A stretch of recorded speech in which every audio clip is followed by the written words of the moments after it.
An angry Eddie Howe hits back after more rumours linking more of his players out the door. Sandro Tonali squashes rumours of a return to Serie A. There's an important game in the FA Cup against Brighton tomorrow, and Longstaff to Everton in a swap deal. Loads coming up in this video in Baker.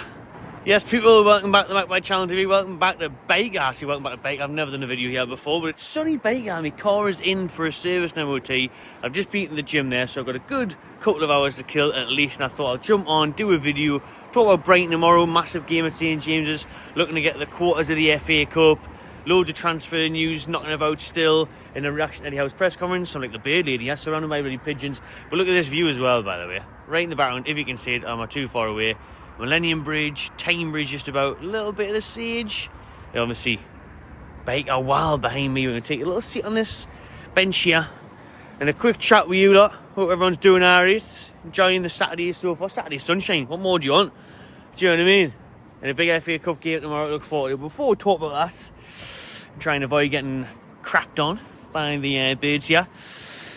Where do we start? Let's start with Eddie Howe. Let's start with Tino Livramento, because a report came out earlier in the week that Pep Guardiola is a big admirer of him, and now that Pep has lost his trusty right back in Kyle Walker of many years to AC Milan, he needs a replacement this summer. That's what Pep does. Spends money, gets replacements in, builds his team again, and wins everything again.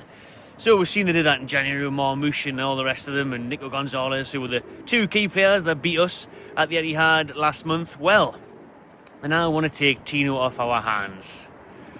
Yeah, not ideal, that, is it? Because, you know, there's the ease out Arsenal stuff. I can rubbish them ones quite quickly, because I believe Arsenal's a bit of a sidestep.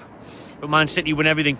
Man City win everything. So if they came calling, wasn't he at Man? Oh no, it was Chelsea. Was that, wasn't he? Won like Chelsea's Young Player of the Year and stuff. And obviously we signed him only a couple seasons ago for 32 million with potential add-ons as well. So, you know, he wasn't cheap for us, so it won't be cheap for them. That'll be one thing. If they do want him, then it'll be a lot of money. That'll be a big, big fee. But to be honest, Eddie Howe was angrily hit back in the press conference yesterday when asked about the rumours of Tino to Man City.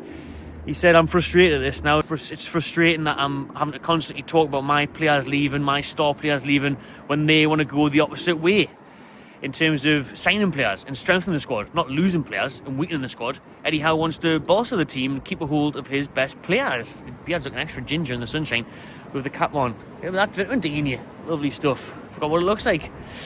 And he wants to keep these star players. He wants to build around them, the young talent, and he wants to keep a hold of the legs of Tino Livramento, which you say goes without saying. Obviously, do you know what I mean? That does go without saying. So he tried to rebuff those rumours straight away of Tino to Man City. And again, you know, you've got to think Eddie Howe's been asked constantly for months now. We're not even in the transfer window yet. We're talking about transfers again, because it is the hot topic around Newcastle and, well, in football in general, really, isn't it? That's what gets people excited and going. And yeah, he said that, you know, we're not going to look to lose players and want to sign players this summer. Want to build the team around these young stars. You don't want to be signing Tino Livramentos and Lewis Halls and Isaacs just for a couple of seasons. You want to keep them at the Toon for a long time. So he's hit back at those rumours, and he says that he wants to keep a hold of them, which is what you want to hear. And you can see Eddie Howe now getting frustrated and sick of asking and answering questions about players leaving Newcastle. Wait and see. That will be a tough one. I will admit that, you know, to keep Tino, if someone came in, would be tough. But if Pep likes him, you see, apparently, you know, he's an admirer of how he can play right back, left back. He's now breaking in the England team. So if someone like Man City came in, they're one of the only teams that can go ahead and splash the cash as well, and they're one of the teams that, you know, are guaranteed to win things every year. So it would be tough to keep a hold of Tino. And some other transfer news. Now, Eddie Howe wasn't asked about this one, so we'll move on from the press conference stuff. It has been doing the rounds on social media once more. We have talked about this on our podcasts. You know, Everton wanting Longstaff seems to be the case for a long time now. I won't go into that in too much detail because, like I said, we have mentioned it before on the weekly podcast, Wednesday nights, live at 6. And I think it will happen. Everton are the favourites to sign Longstaff. I think Longstaff will definitely leave Newcastle United this summer. Whether or not it's Everton remains to be seen, but they are the front runners for him. Moisey's a big fan of him, but also Everton have been scouting him for a while and wanting him for a while. Even Rafa a few years ago wanted him, so they're eyeing up to move for him. But Newcastle apparently wanting Dye in the opposite direction, who's having a bit of a good little spell. He scored a couple of great goals a month or so ago, so he's an alright player, one for the squad. I wouldn't say he's an amazing or an impressive one, but he does have something special in him where he does produce a moment of magic. If he was a squad player, wouldn't be the worst thing, but he's not one that, for me, would get us super excited yet. I'd have to have a bit more view of him because he's had a bit of a slow start at Everton. Where was he at Sheffield United before that? I think there's a talent there, but the one that Eddie Howe can get the best out of. But yeah, squad-wise, fine with that. But Everton are also looking at Harvey Barnes, the out-of-favour winger, really, at Newcastle. Obviously, he can't get a game because of Gordon. He has obviously been injured a bit as well, but he can't get a game at the Toon. He's not going to take Anthony Gordon's place, is he? He's got a bit of a chance to prove himself now. He's fit again, and he needs a bit of game time, though. Might see him start tomorrow against Brighton, you know, give him a chance, because he's just always making the odd appearance off the bench. But Barnes to Everton. Barnes could be one to obviously keep an eye on this summer and all, because he's not going to be happy with his lack of game time. Newcastle could be thinking it's a way to recoup money. You know, they spent 40 million on him. I'd like to keep him, especially if we get Europe. It's great to have those options there, you know, like a couple of different options on the wings. And I really like Barnes. I think, you know, he's proven it where he's had some great goals in him, some good assists. But he doesn't get much chance at the minute with Anthony Gordon. So, Barnes, Longstaff, both linked to Everton. Dye linked to Newcastle. Sandro Tonali, as we know, the Italian press has been linking him non-stop to move back there to Serie A. But however, he just came out this morning and said he's never told his agents he wants to leave Newcastle. He's never told them he wants to go back to Italy. And I want to win this final at Wembley for the Toon Army. So that's what I want to hear from Sandro. I think it's too soon for Sandro to leave. Surely what he has a year out through gambling ban. We'll stick with him. He comes back, shows how classy he is, and then he leaves again. Surely not. Surely not.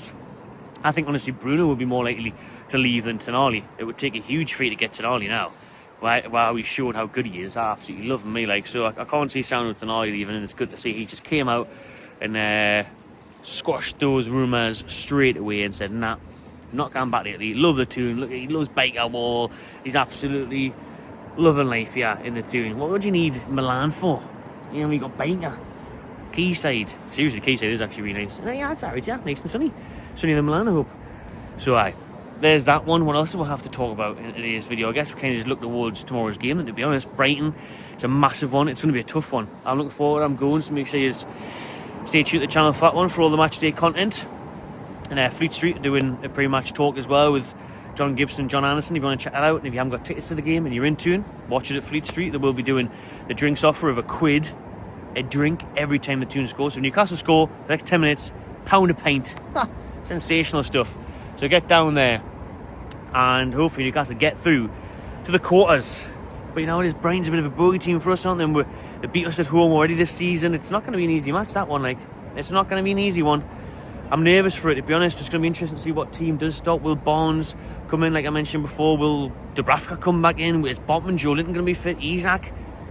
I'd be surprised if he plays Isak. I think he'll be on the bench at best, to be honest. Maybe Sula gets a chance, but you can't make too many changes because if Brighton don't make changes, then it's a really good side. Brighton even have good strength and depth, to be honest. So Brighton is going to be a tough ask. I was going to say tough test there. Toughy test tomorrow against Brighton and Hove Albion. The Seagulls, there's a few of them around, to be honest. More pigeons, to be honest. But Brighton, it's going to be close. They're on a good run of form as well. And remember, they did knock out Chelsea in the last round. So they'll fancy their chances. They're a mixed bag, Brighton, but they have been on a good run lately. But I think Newcastle, if we turn up, play to our game. Sunday, I don't like that kick. 1:45 kick-off time. Bizarre for TV, and then the draw's in the night time. So I'll be doing a live reaction, a live draw for the quarters, hopefully, if the Toon get through. I haven't had too many beers. I'm going to go 2-1 Newcastle. Actually, I kind of think we might be an extra time or penalties job this, 1-1, 2-1. It's a toughy call on the score prediction for that one. But let me know what you think in the comments below for the Newcastle-Brighton game tomorrow. I think that'll do. I'm going to go have a wander, get a coffee somewhere around here. And I hope for me car doesn't take absolutely ages to be done. But there's a nice little quayside background there. Will I walk all that way? Probably not. Going to go for a walk around Chilly Road now. Down Chilly Road, grab a coffee or something.